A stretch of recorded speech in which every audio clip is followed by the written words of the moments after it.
I made an update video literally yesterday about this project, but I have added some more stuff now that I'm pretty eager to explain, which is partly due to the fact that I feel like it's very likely that I will forget the details of the things I've implemented if I wait longer. It's only two things, but they are quite large. Also, it will lag like crazy because I'm in rendered view. If I switch to solid, then it's way smoother. I feel like I've said that like a bunch on I don't know. But in the last video, I'm pretty sure that I talked about how the material for the rock didn't work properly with like, yeah, I don't remember exactly, but in case I didn't show it, whenever I like increased the point at where the what? Oh wait, no, maybe I didn't even have that system. So before I differentiated rocks, or like I had different, oh my god, I can't speak. A rock couldn't have a like line of separation between two states or textures, I guess, colors. So either it was like 100% the dry texture, 100% the wet texture, or whatever. But then I added a system for that allowed for this to work. But it wasn't oriented correctly. So let's see if I can wait a second. Okay, I paused the recording for a quick second, not to quote unquote spoil you of the other thing I've implemented, although it's not like it's some huge awesome thing or anything, but still. So what I've done now is to make this stone material into just one single material, which also, oh right, I hid those. Going back to the layout. Oh, it's lagging. There we go. So now the rock templates. Yeah.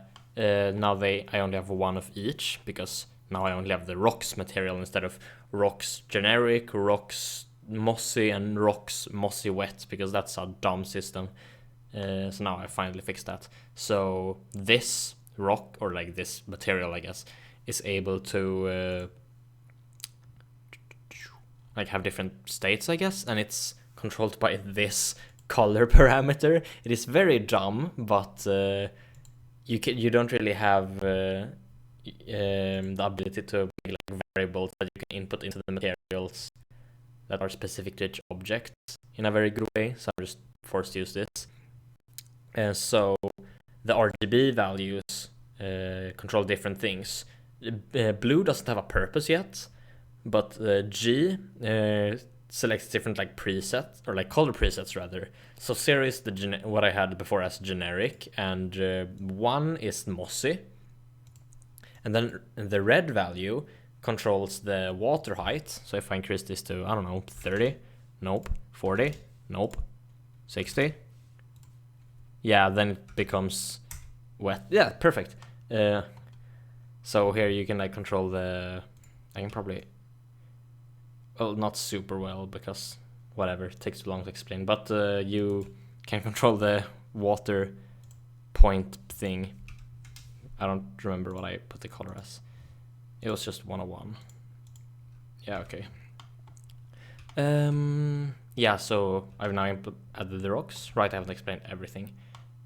I don't remember what I added last, but I now have like a bunch of rocks here. Pretty sure I had them in the last video. Yeah, of course I did. I made the video yesterday, and I have only worked on the shader and the other thing. So of course they were already present in the last video.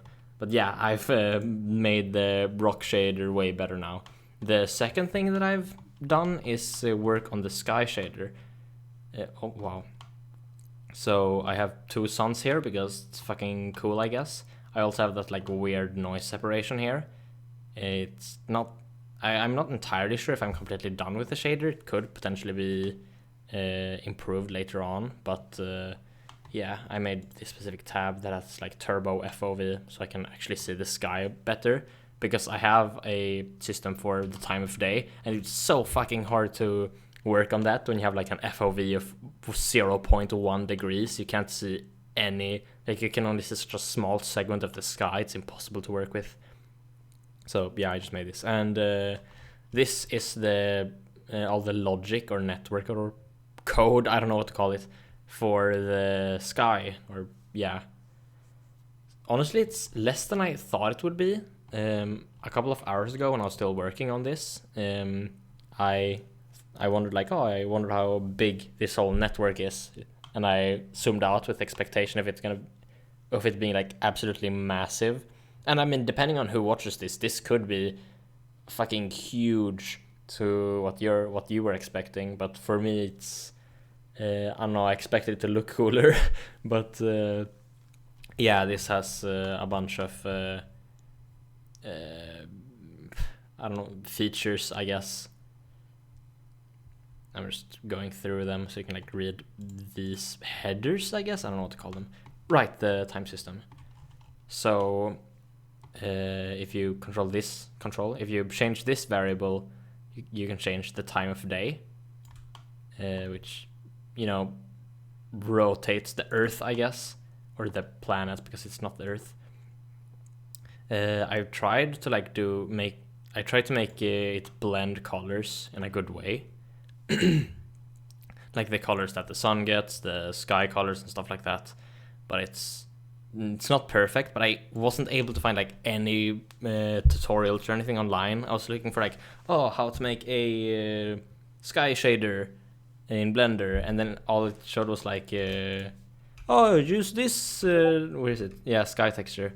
Like, oh, use this node. There you go, you're done. And then others were like, oh, make a gradient, where it's like at the bottom it's this color and at the top it's that color, and that's it. There's nothing about like the sun. There's nothing about how to make the mask for the sunset, what colors that should have, stuff like that. It was so I had to try to figure that out myself, which is why it probably doesn't look like super good, at least compared to what other people can do. But even so, I'm still really happy with it. I might work on it a bit more later on.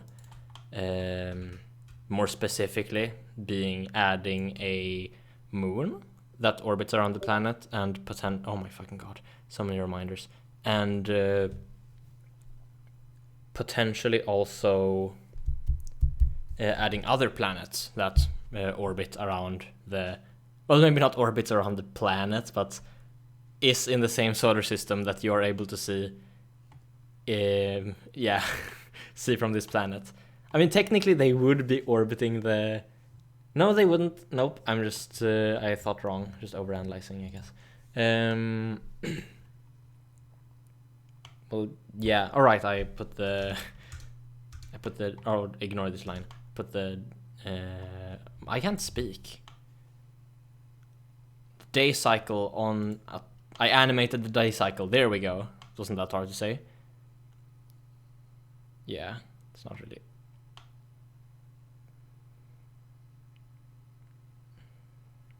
Right, so, oh my fucking god.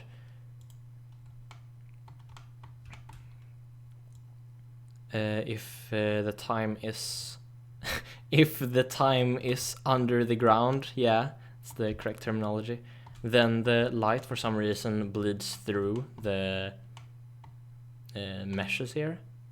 I don't really know why that is the case. Might be some just some EV jank, since this is a real-time renderer, which does mean that I don't know, it takes more shortcuts, I guess, when rendering. At least that's what I assume. Maybe that's not the case, but it works different at least. I'm just curious what happens if I put it into cycles. Yeah, it doesn't have any bleed through issues there. I can see some gaps though. That's my fault though. Oh my god. Now my computer is beginning to explode. Is my recording fucking up when I do this? Change, hurry up. Okay. Yeah, well, I guess I gotta fix these holes. That's pretty visible. I wonder how I missed that. Okay, yeah, it's not that visible in solid mode, at least not as visible. But yeah, I guess I'll patch some of those up. But yeah, that's the end of the recording. Wow, it took 10 minutes. I thought this was gonna be an especially short video since I just showcased 2 new features. Well, I guess it is what it is. Bye.